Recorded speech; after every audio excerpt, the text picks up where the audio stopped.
Hello, I'm very happy to be here, and I wanted to thank organizer for organizing this fantastic conference. So I'm working on hybrids as well. So for hundreds of years, humans have been using breeding for selection of improved characteristics in plants and in animals. It allows for selection of enhanced individuals which might possess different desired characteristics, like, for example, specific behavior, specific size or speed. But if we are breeding just within the boundaries of one species, we get as much genetic variety as we can get in this one species. Therefore, hybridization is one option which can give us opportunity to put new characteristics into the species of interest. Hybridization of species which are close genetically can generate wide spectrum of possible trait combinations with better or even new characteristics arising. What is interesting, hybrids can form naturally, and we've seen it quite often in plants. It also happens in animals as well, just less rarely. Hybridization is important evolutionarily, as hybrids which do survive and which can propagate might be stronger in many ways than their parents. And, for example, they can inhabit areas which their parents couldn't, because they didn't have the needed characteristics. So we can also find hybrids among yeast. There are natural hybrids between species of Saccharomyces sensu-stricto group. So, for example, we have a hybrid between Saccharomyces paradoxus and Saccharomyces cerevisiae. We also find hybrids isolated from human-associated fermentations.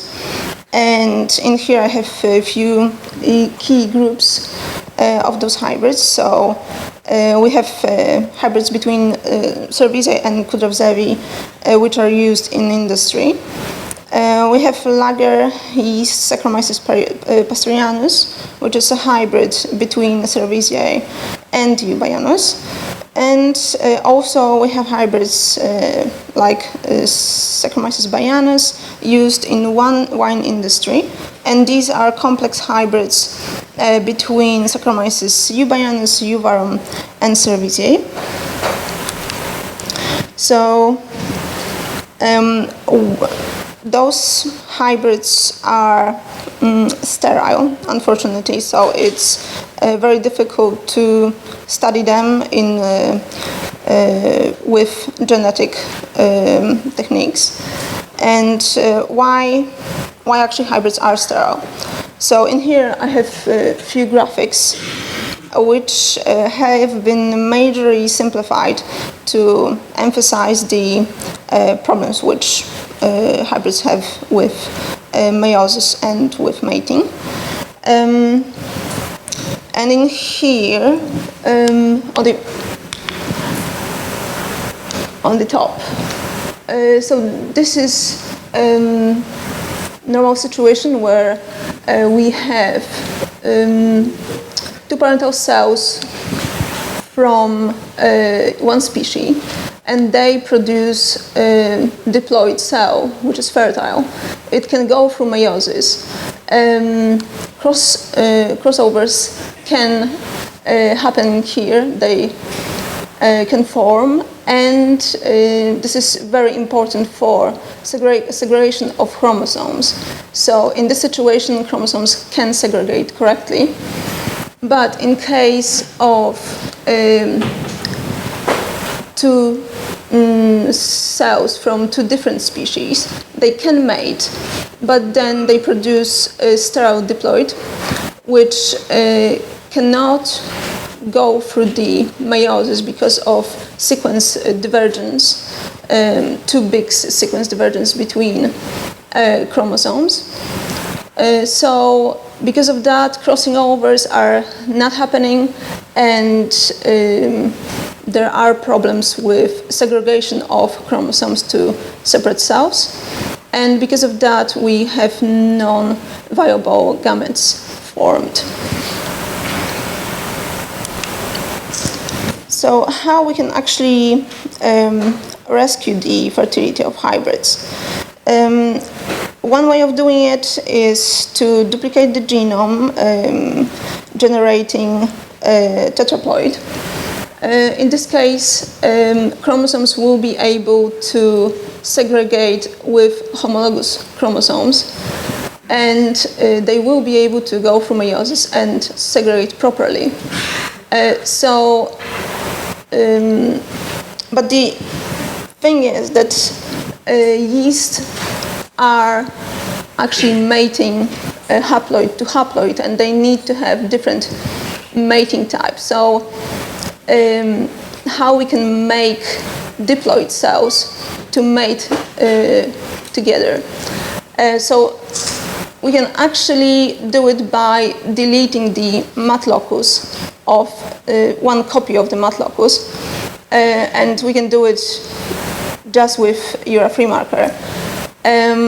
And then on the end we'll get actually diploid cell, which will have just one copy of a mat active, and this is the case where diploid will think that it's actually a mater, and it will mate with cell which will have opposite mating type, and they will form a fertile tetraploid.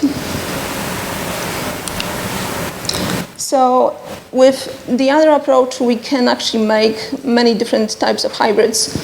But what about hybrids which already exist?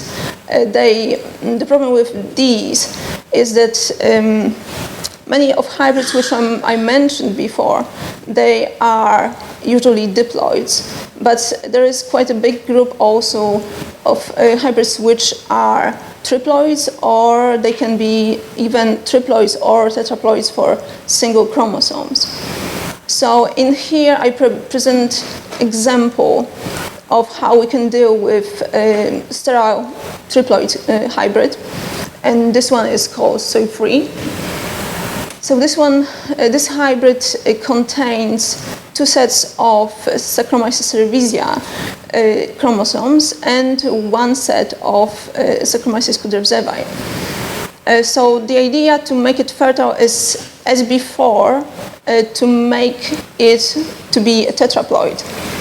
So how we approached it, we tried to mate it with haploid kudrevzevae, which just contains one single set of kudrevzevae chromosomes, and it could just complement the missing one in hybrid.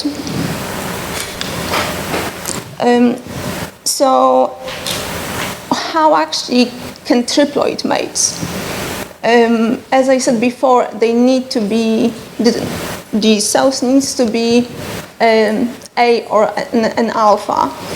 And in here we would have this kind of situation where we would have two active mat alpha locuses and one A, which just makes these cells to not be able to mate at all. So for this triploid to be able to mate, it needs to, some mutation needs to happen. So it could be either chromosome loss or mitotic recombination. And in chromosome loss, we would just need to lose one chromosome, it would be chromosome 3 because this is where MAT is located. And in mitotic recombination, the A mating type would need to switch by mitotic recombination to alpha, and we would have just something like an alpha cell. So we did attempt to mate them. We made them in liquid media, and then we recovered rare maters on solid media, on selection plates. We compared fertility recovery between triploid and tetraploid. So we starved them. They went through meiosis. They formed tetrad. We dissected the tetrads and we estimated the spore viability. So we looked at the results, and they were quite interesting because the triploid had like 2% spore viability, and this is because it has single quadricephae set of chromosomes, and they can't really pair up and they don't have anything to pair up with, so they can't segregate in meiosis correctly, and they do form dead spores.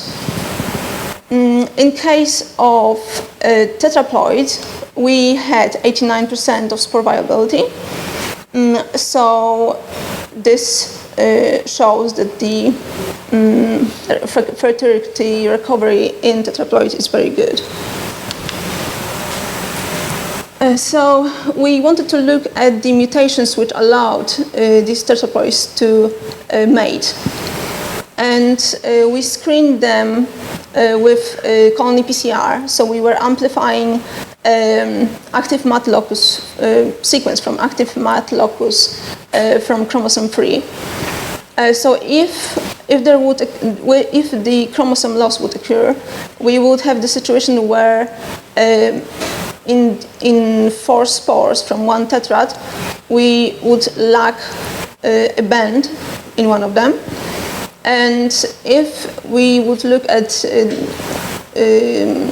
the ones which went through mitotic recombination, they would have all 4 bands. So we chose some candidates to test them further and look at what happened actually in the genome.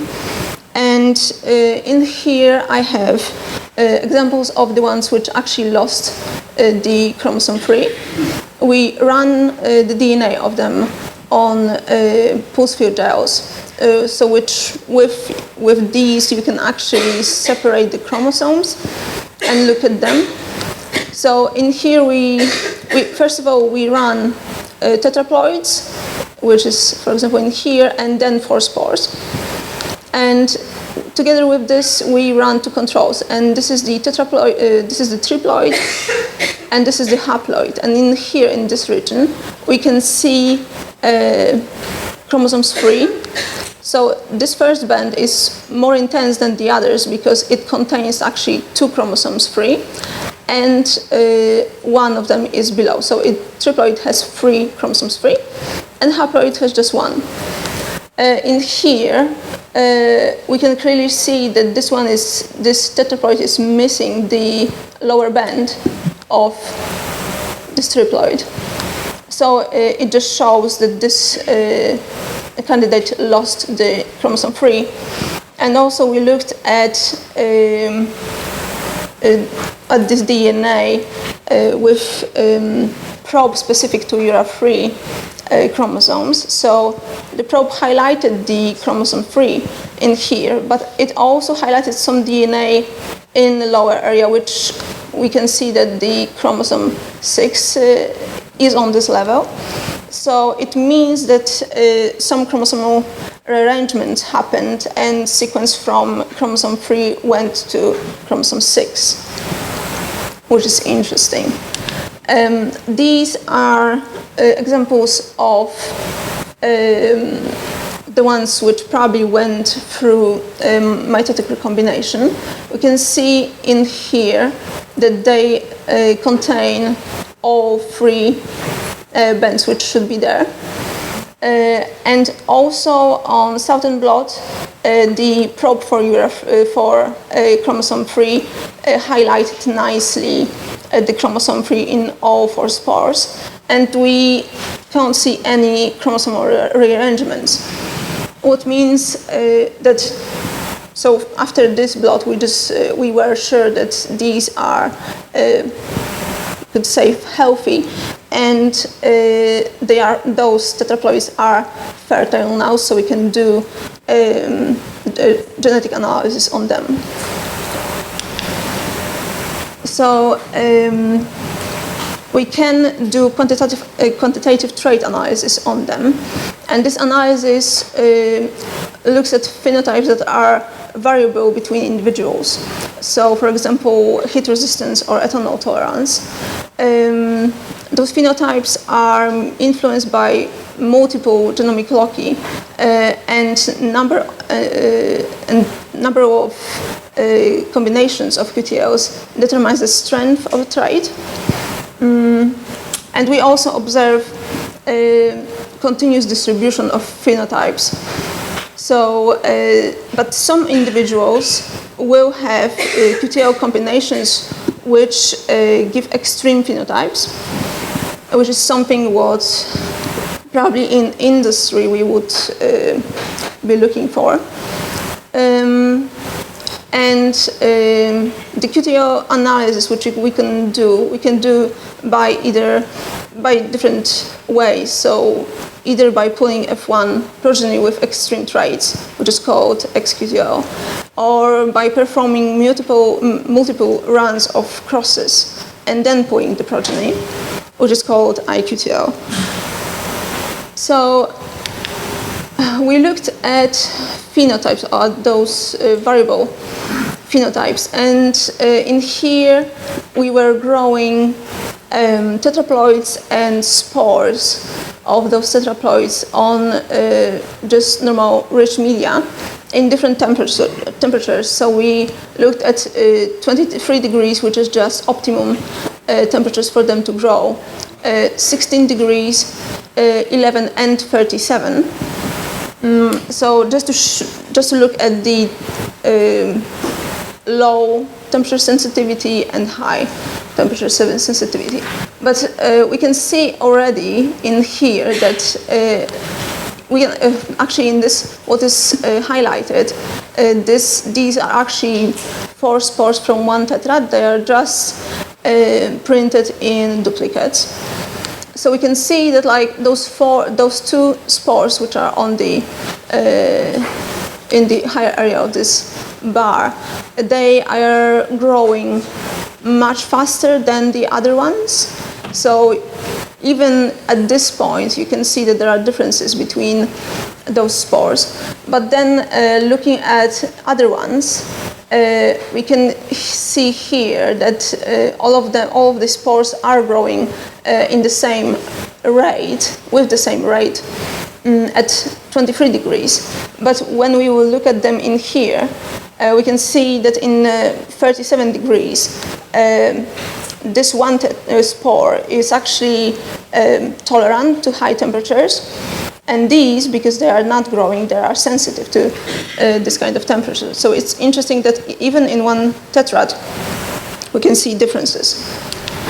We looked also at ethanol tolerance, and we performed growth curves with different time points. So I measured them after 5 hours, 10 hours, 24 and 48. We can see in here, on this graph, there is just control without ethanol. And even here, we can see that one spore, it's exactly this one, is just sticking out of the other one. It's just different. And on this graph, where we used 5% ethanol solution, we can see that there is actually a range of different phenotypes. They are growing differently from each other. And on the graph with 10% of ethanol, we can see that most of the spores are just, you could say, surviving in this kind of solution. But one spore, which is this one, actually grows in 10% ethanol, which is just interesting that it's, again, different from other spores from the same tetrad. So this just basically means that we can now proceed with, we have some variety in this tetraploid, and we can proceed with a QTL analysis. So just to summarize, we know that breeding allows for selection of enhanced individuals, and hybridization of closely related species could generate a wide spectrum of possible trait combinations. We know that hybrids are sterile in yeast, and this is because of sequence divergence. And fertility of interspecific hybrids can be rescued by genome duplication, what allows chromosomes to create pairs of homologs, enable them to complete the meiosis. Again, the fertility of tetraploid or triploid hybrid can be successfully rescued by rare mating events with haploid strain. And also complex genetic analysis can now be performed on yeast hybrids, revealing the genetic basis of beneficial features, what allows for the isolation of strains, which with huge potential for the fermentation industry.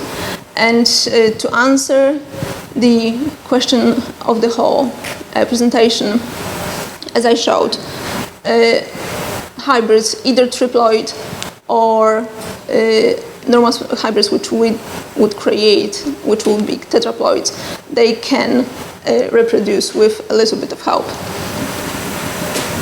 So I would just like to thank Professor Ed Louis, Alex, who is a PhD student who works on the same project, and our collaborators, so Daniela, Samina, and Chris Powell. And thank you so much for listening.